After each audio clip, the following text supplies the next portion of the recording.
ఈ బిజినెస్ ఏదైనా మీ ఊర్లో ప్రమోషన్ చేయాలంటే అది సుమన్ టీవీతోనే సాధ్యం. ఇప్పుడే సంప్రదించండి. Welcome to Suman TV. నేను మీ చందు యాదవ్. ప్రస్తుతం రాష్ట్రంలో బాణుడు బగబగలు అయితే చాలా ఎక్కువగా ఉన్నాయి. దీంతో ప్రజలందరూ కూడా ఉక్కిరి బిక్కిరి అవుతూ ఉన్నారు. దీనికి సంబంధించి ఇప్పటికే రాష్ట్రం అంతా కూడా నిప్పులు కొలిమిని తలపిస్తూ ఉంది. సో ఈ ఎండల వేడికి ప్రజలందరూ కూడా అల్లల్లాడుతున్నారు. దీనికి సంబంధించి అసలు ఈ ఎండలు ఏ విధంగా ఉంటాయి, వడగాల్పులు ఏమైనా వచ్చే అవకాశం ఉందా, ప్రజలు ఎటువంటి జాగ్రత్తలు తీసుకోవాలనే విషయాలు అడిగి తెలుసుకునే ప్రయత్నం చేద్దాం. మనమంతా విశాఖ వాతావరణ శాఖ అధికారి కుమార్ గారు ఉన్నారు. కుమార్ గారు నమస్తే సార్. నమస్తే అండి సార్. బాణుడు బగబగలు ఆల్రెడీ స్టార్ట్ అయిపోయాయి. సో ఈ ఎండలు ఏ విధంగా ఉంటుంది? ఒకటి, సమ్మర్ సీజన్ అంటే మార్చి ఏప్రిల్ మే నెలలో గరిష్ట ఉష్ణోగ్రతలు పెరుగుతాయన్నది అందరికీ విదితమే. కానీ గడిచిన 24 గంటల్లో ఉత్తర దక్షిణ కోస్తాల్లో చూసినట్లయితే 1-2 చోట్ల సాధారణ ఉష్ణోగ్రతల కన్నా గరిష్ట ఉష్ణోగ్రతలు కొంచెం ఎక్కువగా నమోదయ్యాయి. రాబోయే 3 రోజుల్లో ఈ గరిష్ట ఉష్ణోగ్రతల్లో సాధారణ ఉష్ణోగ్రతల స్థాయి నుంచి పెద్దగా మార్పు ఉండే అవకాశం లేదు. దీనికి కారణం ప్రస్తుతం దక్షిణ ఛత్తీస్గఢ్ మరియు పరిసర ప్రాంతాలలో 0.9 కిలోమీటర్స్ ఎత్తులో ఉపరితల ఆవర్తనం ఒకటి ఉంది. దానితో పాటు బంగాళాఖాతం నుంచి అరేబియా సముద్రం నుంచి వచ్చే తేమ గాలులు కన్ఫ్లుయెన్స్ లేదా సంగమం చెందటం వలన ఉత్తర దక్షిణ కోస్తా జిల్లాల్లో ఈరోజు అనగా 2వ తేదీన 1-2 చోట్ల ఉరుములు మెరుపులతో కూడిన చిరుజల్లులు పడే అవకాశం ఉంది. 2, 3, 4, 5వ తేదీల్లో రాష్ట్రంలో ముఖ్యంగా ఉత్తర దక్షిణ కోస్తా జిల్లాల్లో కొన్ని చోట్ల ఉరుములు మెరుపులతో కూడిన చిరుజల్లులు లేదా మధ్యస్థమైన వర్షాలు పడే అవకాశం ఉంది. అయితే 2వ తేదీన 5వ తేదీన ఉరుములు మెరుపులతో కూడిన వర్షాలతో పాటు 1-2 చోట్ల ఈదురుగాలులు 30 నుంచి 40 కిలోమీటర్ల వేగంతో, అలాగే 3, 4 తేదీల్లో ఈదురుగాలులు 40 నుంచి 50 కిలోమీటర్ల వేగంతో వీచే అవకాశం ఉంది. 5వ రోజు తరువాత చిరుజల్లులు 1-2 చోట్ల పడే అవకాశం ఉన్నప్పటికీ గరిష్ట ఉష్ణోగ్రతల్లో మార్పు క్రమేపీ పెరిగే అవకాశం కనిపిస్తుంది. సార్ ఇప్పుడు చెప్పండి, అంటే 2, 3, 4 తేదీల్లో వర్షం పడుతుంది అంటున్నారు. వర్షం పడిన తర్వాత కూడా క్లైమేట్ బీభత్సంగా అంటే ఎండలు వచ్చే అవకాశం ఉంటుంది.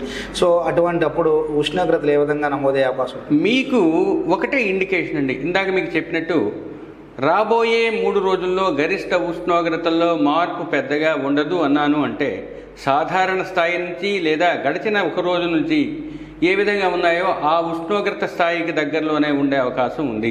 కాబట్టి అధిక ఉష్ణోగ్రతలు పెరిగే అవకాశం ఈ 3 రోజులు ఉత్తర దక్షిణ కోస్తాల్లో కనిపించట్లేదు.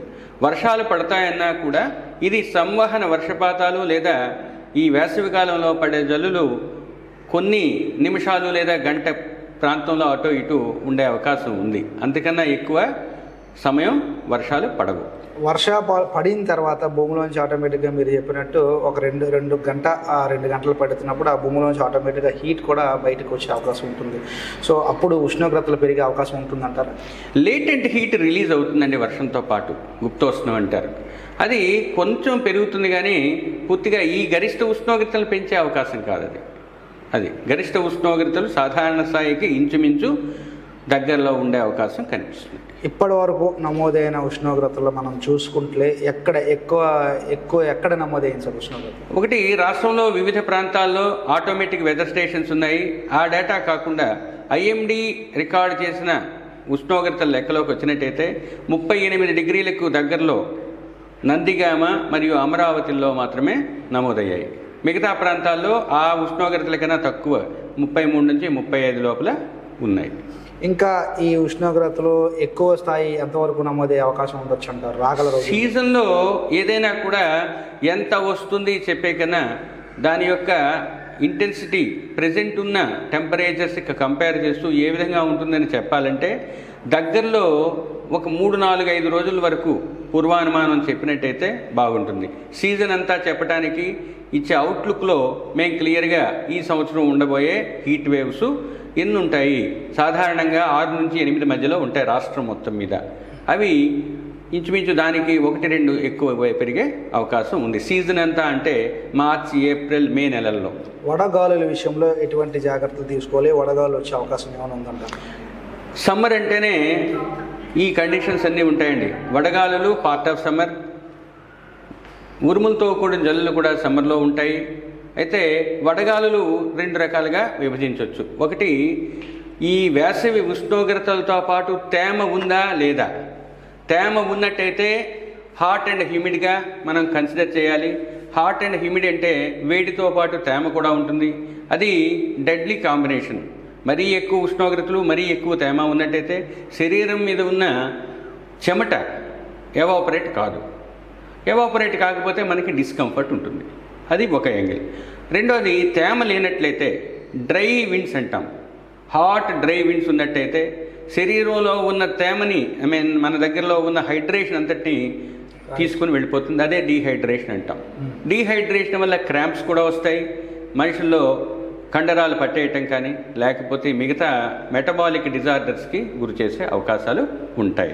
ప్రస్తుతానికైతే ఈ 3 రోజులు ఆ పరిస్థితి లేదు.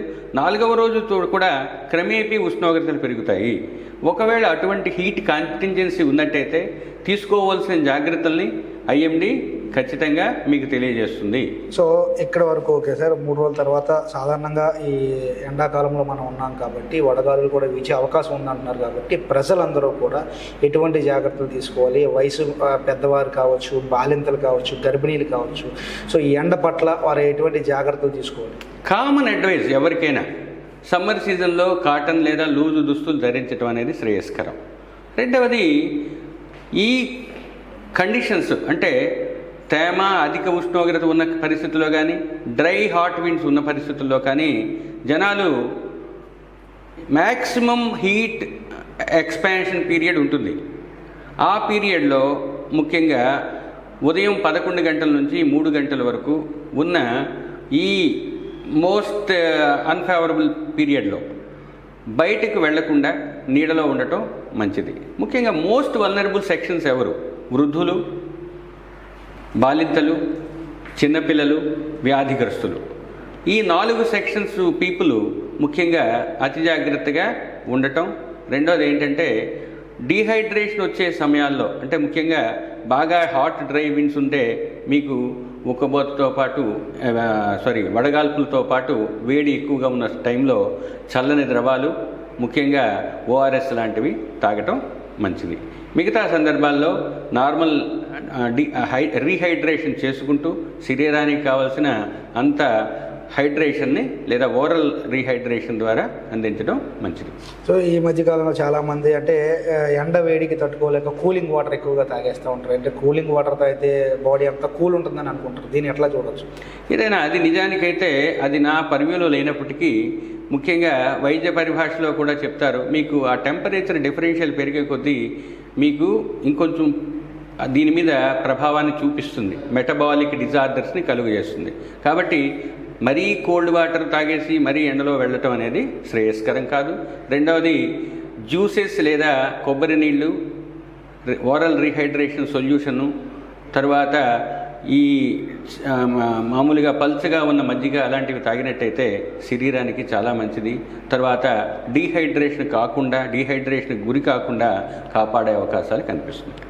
సో ఇది ప్రస్తుత వాతావరణ సమాచారం. మరొక 2 నుంచి 3 రోజుల్లో వర్షాలు వచ్చే ఉపరితల ఆవర్తన ప్రభావంతో సుమారు 1 లేదా 2 గంటల పాటు వర్షాలు వచ్చే ప్రభావం ఉన్నప్పటికీ కూడా ప్రజలందరూ జాగ్రత్తలు వహించాలి. ఈ ఎండాకాలంలో ప్రజలందరూ కూడా కాటన్ దుస్తులు ధరించడంతో పాటు ఎండలోకి ఎక్కువగా వెళ్లకుండా ఉండడం మంచిదంటూ కూడా వాతావరణ శాఖ అధికారులు అయితే చెప్తా ఉన్నారు. మరోవైపు మనం తీసుకున్న ఆహార పదార్థాల పట్ల కూడా ఈ వేసవి కాలంలో జాగ్రత్తలు వహించాలి. ఎందువల్ల అంటే పూర్తి స్థాయిలో మనం తీసుకునే ఆహారాలన్నీ కూడా మన ఆరోగ్యంపై ప్రభావం చూపిస్తాయి. సో ఈ ఎండాకాలంలో మరింత జాగ్రత్తలు వహించాలి. చిన్నపిల్లలు కావచ్చు, బాలింతలు కావచ్చు, గర్భిణీలు కావచ్చు, పూర్తి స్థాయిలో ఎక్కువగా కొబ్బరి నీళ్ళు కావచ్చు, బాడీ డిహైడ్రేట్ అవ్వకుండా ఓఆర్ఎస్ ఇటువంటివన్నీ ద్రావణాలు ఎప్పటికప్పుడు తరచూ తాగుతూ ఉంటే ఎండలు వేడి తట్టుకోవచ్చు అంటూ కూడా వాతావరణ శాఖ అధికారులు చెప్తున్నారు. ఏదేమైనప్పటికీ కూడా రాష్ట్రంలో వడగాలులు వీచే అవకాశం ఉన్నందున ప్రతి ఒక్కరు కూడా జాగ్రత్త వహించాలని అందరితో పాటు మనం కూడా కోరుకుందాం. చూస్తూ ఉండండి సుమన్ టీవీ.